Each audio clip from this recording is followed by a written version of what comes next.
Much like the wide receiver group, the tight end position was overhauled this summer via the transfer portal for your Texas Tech Red Raiders.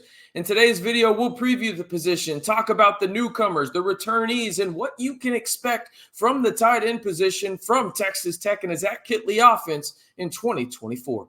Hey, how's it going, everybody? It's RC Maxfield here for the Back to 12 podcast. And listen, like the video, if you think Texas Tech will use the tight end position more in the offense in 2024, I'll give you reasons throughout the video why I think that they will, but I want to hear from you guys. No, why for yes, and for no. Just simply like the video for me if you think and want Texas Tech to use the tight end position more in 2024. All right, let's look at these numbers for strictly the tight end position in 2023, because let's be honest, there wasn't much of it. There really wasn't much of it. You can see them at the bottom of your screen right there. The three tight ends that caught a ball for the Red Raiders in 2023, Mason Tharp led the position. Then you had Baylor Cupp and then Jaden York. They combined for 32 catches, 322 yards, 7 touchdowns, and just over 10 yards per catch. Now, I will say this. They weren't used much, and some of that was due to injury and just the need for them to be blockers because the Texas Tech offensive line needed help on the edges. So I'm going to give them somewhat of a pass when it comes down to that, and they should be getting a lot more passes thrown their way. See what I did there? That's a professional type deal right there.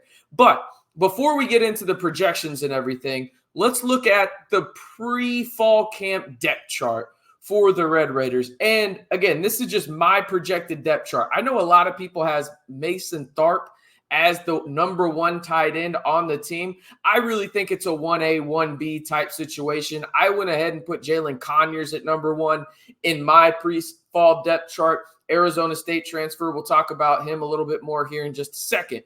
Then Mason Tharp, Johncarlos Miller III at 3, the Elon transfer. You got another transfer there. And Jason Llewellyn from Oklahoma. Charles Robinson returns, although he is more of a fullback type guy for the Red Raiders. And then you've got a couple youngsters at the bottom there in the 6-7 spot. But really, there's 3 guys you need to know about in this tight end room that will be making plays via the passing game, I think, at a high level in terms of they're going to be the 3 to do it. Really like last year when you look at it. Let's start with the newcomers, though, in Jalin Conyers, one of the most highly coveted transfer portal offensive players in this past cycle. That is not a hyperbole.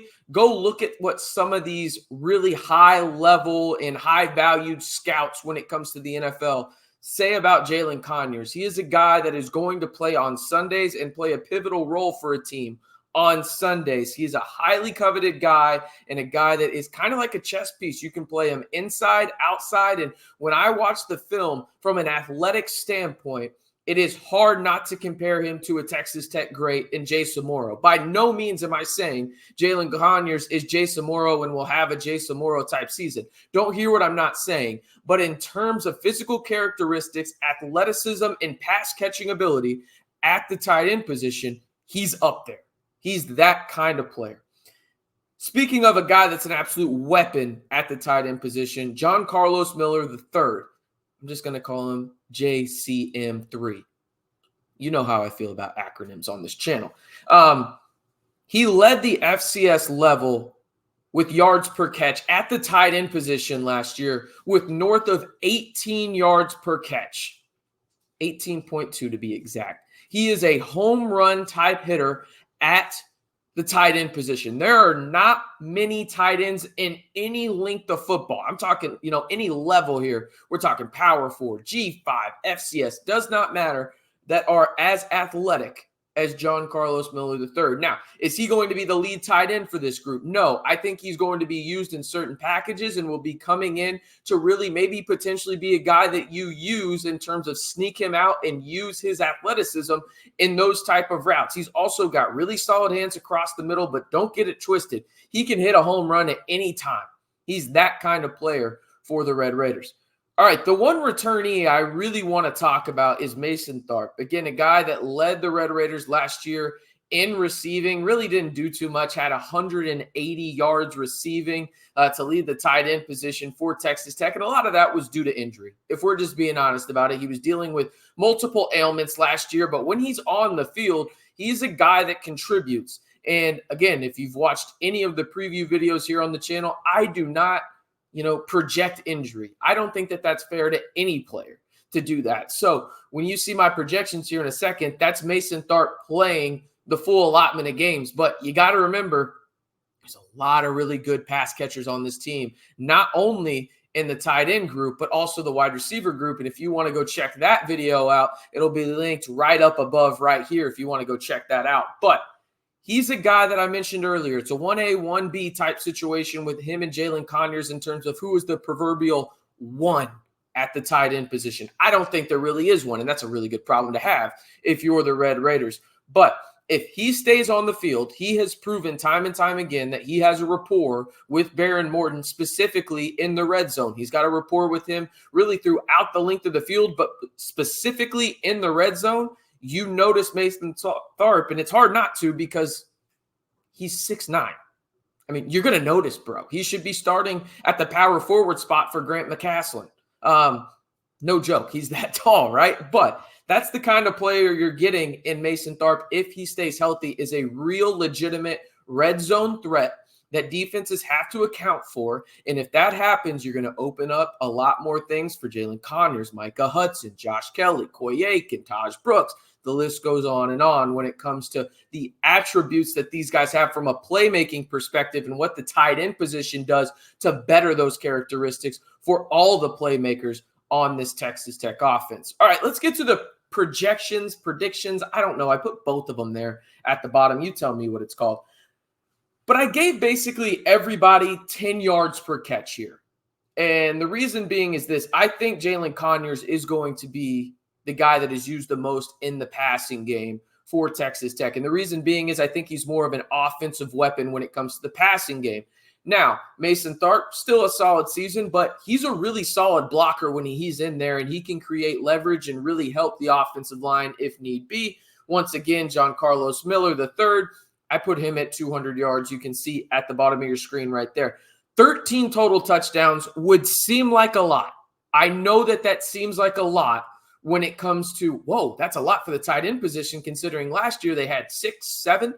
Yeah, we're doubling it because I truly do believe these guys are going to be used more this season. Last year, they were used out of necessity as an inline blocker.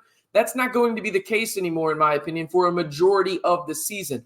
I think you're going to be seeing Jalin Conyers used as an extra wide receiver at times. Same for Johncarlos Miller, right? You're going to have these guys used in a high-level playmaking ability skill sets that they have on the outside, which will then increase their numbers. So, again, 45 catches, 450 yards, 5 TDs for Jalin Conyers is what I'm projecting.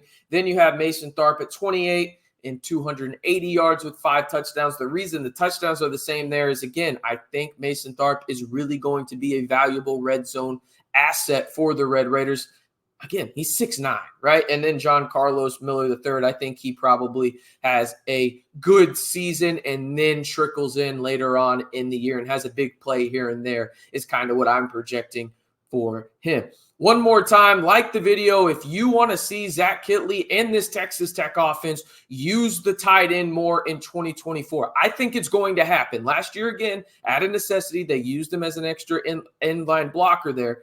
But I think this year you're going to see them used more in the passing game. There's a rapport there between Jalin Conyers and Behren Morton. They kind of grew up playing together. So there you go on that front. This is one of the more exciting positions, in my opinion, because I do think that it's been overhauled for the better. And I think you're going to see a drastic increase in production from 2023 to 2024 for the tight end group for the Red Raiders. All right. Again, you see it at the bottom of your screen. Like the video if you want the tight ends used more by Texas Tech in 2024. And if you haven't already, well, like the video, hit that subscribe button, and turn on that notification bell. We're only about 30 days away from kickoff here, people. We're getting really, really close to year number 3 of the Joey McGuire era.